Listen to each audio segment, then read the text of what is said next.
तो नमस्कार दोस्तों, आप सभी का फिर से एक बार और स्वागत है हमारे यूट्यूब चैनल भोजपुरी पेज में। और मैं हूँ आप सबका दोस्त भाई अजित यादव। दोस्तों देखिए, प्रमोद प्रेमी यादव जी का global music junction YouTube channel से कल सुबह सुबह एक और नया भोजपुरी गाना आप सबके बीच में रिलीज होने जा रहा है। दोस्तों देखिए, इस गाने को राइटर रवि यादव जी लिखे हुए हैं, जिस गाने का नाम है पढ़ाई सनम।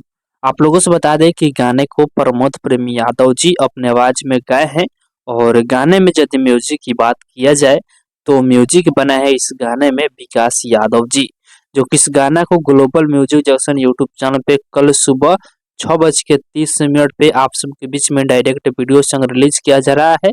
जिस वीडियो में प्रमोद प्रेमी यादव के साथ में स्टार कास्ट में एक्ट्रेस नजर आएगी काजल। तो आप लोग कल सुबह तैयारी है इस गाने को सुनने के लिए global music junction YouTube channel पे सुबह 6:30 पर। तो बाकी दोस्तों फिलहाल का ये अपडेट है, आप लोग इस गाने को सुनने के लिए कितना ज्यादा एक्साइटेड है कमेंट बॉक्स में बताइएगा। और इसी के साथ हम इस वीडियो को समाप्त करते हैं। अभी तक इस वीडियो को लाइक नहीं किया तो लाइक कर दीजिए, और चैनल पर पहली बार आया है तो सब्सक्राइब भी कर लीजिएगा, क्योंकि इस चैनल पर भोजपुरी इंडस्ट्री का हर एक अपडेट सबसे पहले आप सभी को मिलेगा।